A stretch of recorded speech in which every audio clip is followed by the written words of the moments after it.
Morning news కి స్వాగతం. పత్రికల్లోని ముఖ్యాంశాలు చూద్దాం. వెలుగు మంచి పని, ఈ పిల్లగాడు మంచి చేసిండని అనుకుంటే చాలు, అదే నా ఆశయం, అదే నా తపన, తెలంగాణకే నా జీవితం అంకితం. V6 వెలుగు స్పెషల్ ఇంటర్వ్యూలో సీఎం రేవంత్ రెడ్డి అంటూ వార్త వేసింది. పిల్లగాడు మంచి చేసిండని అనుకుంటే చాలు అంటూ V6 స్పెషల్ ఇంటర్వ్యూలో రేవంత్ రెడ్డి గారు స్పష్టం చేశారు. ఈ ఎన్నికలు మాకు రెఫరెండమే, మంచి చేశామనుకుంటే మద్దతు ఇవ్వండి. రిజర్వేషన్లను ఎత్తేస్తుడే బీజేపీ కోర్ ఐడియాలజీ. రిజర్వేషన్లు ఉంటాయని మోదీ ఎందుకు చెప్తలే? 10 ఏళ్లు సీఎంగా ఉంటా, కొత్త తరానికి మార్గదర్శనం చేస్తా. సర్కార్లో ఏకపక్ష నిర్ణయాలు ఉండవు, టీం వర్క్ తోనే వెళ్తాం. బరాబర్ గుంపు మేస్, అదేం తక్కువ కాదు. కేసీఆర్ లెక్క పోలీసులను వాడే చిల్లర పనులు చెయ్యా. ఆయన రాష్ట్రాన్ని ఆగం చేసి నీళ్లు నిధులు లేని తెలంగాణను మాకిచ్చిండు. 10 ఏళ్లు అంబేద్కర్ కు కేసీఆర్ దండయ్యలే, దండం పెట్టలే. జనం ఇప్పుడు జపం చేస్తున్నాడు. నా బిడ్డ పెళ్లికి నన్ను జైల్లో పెడితే ఇప్పుడు ఆయన బిడ్డ జైల్లో ఉంది. రాష్ట్ర అభివృద్ధికి కేసీఆర్ మంచి సలహాలు ఇస్తానంటే ఇంటికెళ్ళి కలుస్తా. మొత్తం మీద రేవంత్ రెడ్డి కుల్లా చేసి నిన్న V6 ఇంటర్వ్యూలో.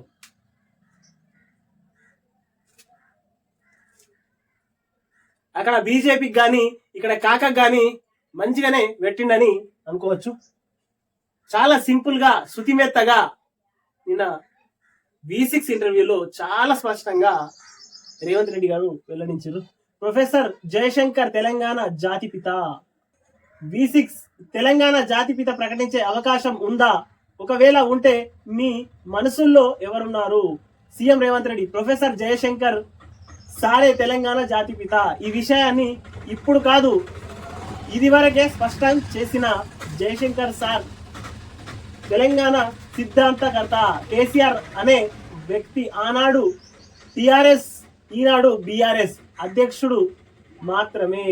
కేసీఆర్ ఉద్యమం ముసుగులో పార్టీని విస్తరించుకుంటూ అధికారం చేపట్టిండు, ఆస్తులు సంపాదించుకుంటూ కేసీఆరే చేసిండు. బీఆర్ఎస్ పక్క పొలిటికల్ పార్టీ అని, తాను పక్క పొలిటీషియన్ అని, కేసీఆర్ కు తెలంగాణ సమాజానికి ఎలాంటి సంబంధం లేదు అని, రాజకీయ పార్టీ లాగానే ఆయన కూడా ఒక రాజకీయ పార్టీ పెట్టుకొని లబ్ధి పొందిండు.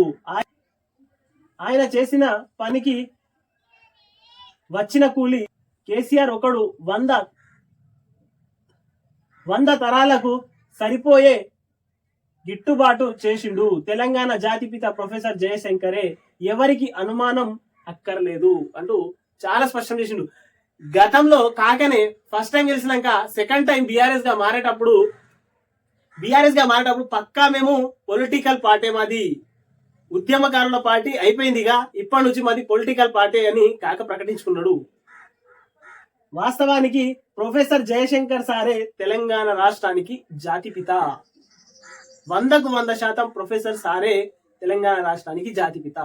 కేవలం తెలంగాణ రాష్ట్రానికి కాక రాజకీయ పార్టీ అధ్యక్షుడు అంటూ వార్త. కేంద్రంలో హంగు వస్తే బీఆర్ఎస్ కీలకం. 14-15 సీట్లు గెలిస్తే పేగులు తెగేదాకా కొట్లాడతాం కేసీఆర్. 9వ పేజీలో వార్త. మొత్తం మీద కాక ఇంకా పగటి కలలేకంటున్నాడు. తెలంగాణ రాష్ట్రంలో కూడా, అక్కడ కేంద్రంలో కూడా ఒకవేళ హంగు వస్తే బీఆర్ఎస్ పార్టీ కీలకం అంటూ కలలు కంటున్నాడు కాక. రిజర్వేషన్లు రద్దు చేస్తామని మేం అనలే, బీజేపీ గ్రాఫ్ పెరుగుతుండడంతో అబద్ధాలు ప్రచారం. కిషన్ రెడ్డి గారు నరేంద్ర మోదీ గారే స్వయంగా సభలలో మైనారిటీలకు ఉన్నటువంటి ఏవైతే రిజర్వేషన్ 4% ఉందో అది తీసేస్తాం అని బహిరంగంగా చెప్పిన తర్వాత మళ్ళీ మీరు రద్దు చేస్తామని అనలేదు, రిజర్వేషన్లు రద్దు చేస్తామని మేం అనలేదు అంటూ మళ్ళీ చెప్పడం ఇది విడ్డూరంగా ఉంది. తెలంగాణ సమాజం కూడా ఎస్సీ ఎస్టీ మైనారిటీల ఉన్నటువంటి రిజర్వేషన్లను తీసేస్తాం అని కరాఖండిగా చెప్పారు. అమిత్ షా గారు, ఆ తర్వాత నరేంద్ర మోదీ గారు కానీ మీరు చెప్పలేదని చెప్తున్నాడు. సమాధానాలు ఇవ్వండి సార్ మీరు ప్రజలకి. ఓటేస్తే డిస్కౌంట్లు ఆఫర్లు అంటూ 5వ పేజీలోని వార్త ఇది. శంషాబాద్ ఎయిర్పోర్ట్ రన్వే పై చిరుత అంటూ 9వ పేజీలోని వార్త ఇది. మనల్ని జనం ఓడించలే, మనమే ఓడించుకున్నాం అంటూ సిరిసిల్ల బీఆర్ఎస్ మీటింగ్ లో కేటీఆర్. మొత్తం మీద 9వ పేజీలోని వార్త ఇది. కేటీఆర్ కు, హరీష్ రావుకు, కేసీఆర్ కు ఏం సుధరించకొచ్చింది. ఒకసారి అంటాడు సోషల్ మీడియా ఓడగొట్టిందని, ఇంకోసారి అంటారు మనం ఓడిపోయినాం, మనమే వేరులు కాదు అని అంటారు. ఇంకోసారి అంటారు మా నోటి దూల వల్లనే తెలంగాణ రాష్ట్రంలో ఓడిపోయామంటారు. మళ్ళోసారి కాక అంటాడు అది మా తప్పే అయింది, మేము ఇంకా కొద్దిగా ఎక్కువ కష్టపడితే గెలుస్తుంటుంది అని. మొత్తం మీద హరీష్ రావుకు కానీ, ఇక్కడ కేటీఆర్ కు కానీ, కేసీఆర్ కి కానీ, వీళ్ళు ముగ్గురు ఇంకా వీళ్ళకి అహం అనేది తగ్గలేదు. రాజకీయ పరంగా ఇంకా పదవులు అనుభవించినటువంటి ఆ స్వేచ్ఛ అనేది వీళ్ళకు రాకపోవడంతో వీళ్ళు ఉక్కిరి పిక్కిరి అవుతున్నారు అంటూ తెలంగాణ ప్రజలు అనుకుంటున్నారు.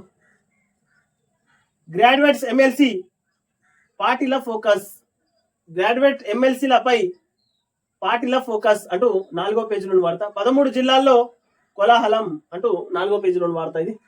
విచారణలో తేలితే యాక్షన్ అంటూ వార్త వేసింది ఇక్కడ. మొత్తం మీద నిన్న V6 ఛానల్ కి ఇంటర్వ్యూలో సుతిమెత్తగా తెలంగాణ రాష్ట్రానికి సంబంధించినంత వరకు చాలా వివరించారు రేవంత్ రెడ్డి గారు. చాలా స్పష్టంగా మనం ఎలా ముందుకెళ్ళాలి, ఎవరెవరి సూచనలు తీసుకోవాలి, ఈ తెలంగాణ రాష్ట్రంలో ఒంటెత్తు పోకడలకు పోకుండా గుంపులతో కలిసి అందరితో కలిసి నడవాలి, తెలంగాణ రాష్ట్రాన్ని ముందుకు తీసుకెళ్లాలి అంటూ చాలా స్పష్టంగా నిన్న చెప్పడం జరిగింది. మన గోదావరిని మోదీ ఎత్తుకుపోతాడట. ఎత్తుకుపోవడానికి కాక అట్లెట్లు ఎత్తుకుపోతాడు కాక. మన ప్రాణహిత నీళ్లు తమిళనాడుకు సాగర్ ప్రాజెక్టుకు KRMBకి ఇచ్చిండు. రేవంత్ కుయ్యనడు కయ్యనడు అంటూ వార్త వేసింది ఇక్కడ నమస్తే తెలంగాణ పత్రిక. Kazipet railway coach factory Gujarat కు ఎట్లా పోయింది, మోదీకి 200 సీట్లు మించవు, బీఆర్ఎస్ బీజేపీ మధ్య ఫైట్. రేవంత్ కి తెలంగాణ చరిత్ర తెలియదు, భూగోళం తెలియదు, ఏరి కోరి తెచ్చుకుంటే ఎగిరెగిరి తన్నినట్టుంది కాంగ్రెస్ పాలన. చేసిన మోసానికి 3 నెలల్లో కడియం రాజకీయ సమాధే. ఘన్పూర్ లో మళ్లీ ఎన్నికలు, రాజయ్యే ఎమ్మెల్యే కేసీఆర్. మొత్తం మీద కాకకు ఏం సుధరించకొచ్చింది. ఒక్కసారి అంటాడు రేవంత్ రెడ్డికి ఏం తెలియదు ఎట్లా గెలిచిండు అని.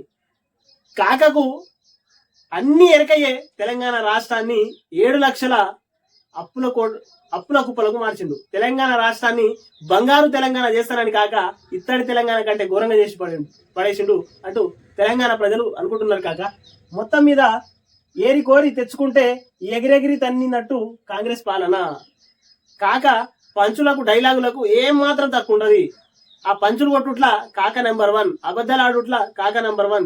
తెలంగాణ రాష్ట్రంలో నీళ్లు నిధులు నియామకాలు అన్నాడు కాక. నీళ్ల సంగతి సముద్ర పాలు చేసిండు, నియమాల సంగతి తన ఇంటికి ఇచ్చుకున్నాడు, నిధులు మొత్తం తన ఇంటికే మళ్ళినాయి కమిషన్ల రూపంలో అంటూ తెలంగాణ ప్రజలు అనుకుంటున్నారు కాక. ఇంకెన్ని రోజులు మభ్య పెట్టేటోడివి తెలంగాణ రాష్ట్రానికి, సాలు కాక నీ పాలన మస్తు అయిపోయింది, ఇక చాలు నువ్వు రెస్ట్ తీసుకో అని తెలంగాణ ప్రజలు అంటున్నారు. తగ్గిన పోలింగ్ కమలం కలవరం అంటూ వార్త వేసింది ఇక్కడ. హైదరాబాద్ పై యూటీ కుట్ర అంటూ 10వ పేజీలోని వార్త ఇది. రేవంత్ బీజేపీలో చేరడం ఖాయం అంటూ అరవింద్ అంటున్నారు. ఇది 10వ పేజీలోని వార్త.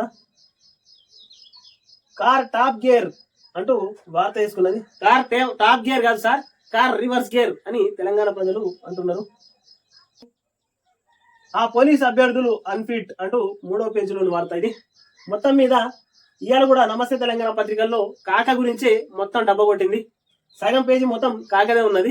ఈ ఎలక్షన్లు అయిపోయిన దాకా మొత్తం కాక గురించే ఉంటది, కాక గురించే చేస్తుంది, వేరేది ఏమేది. కాక ఇప్పుడు కష్టాలు ఉన్నాడు కాబట్టి కష్టాలు ఉన్నట్టుగా చూపెడుతున్నది. కాక ఎంజాయ్ గా ఉంటే, కాక మంచిగా ఉంటే పత్రిక మొత్తం మంచిగా ఉంటది, సస్యశ్యామలంగా ఉంటది అంటూ తెలంగాణ ప్రజలు అనుకుంటున్నారు.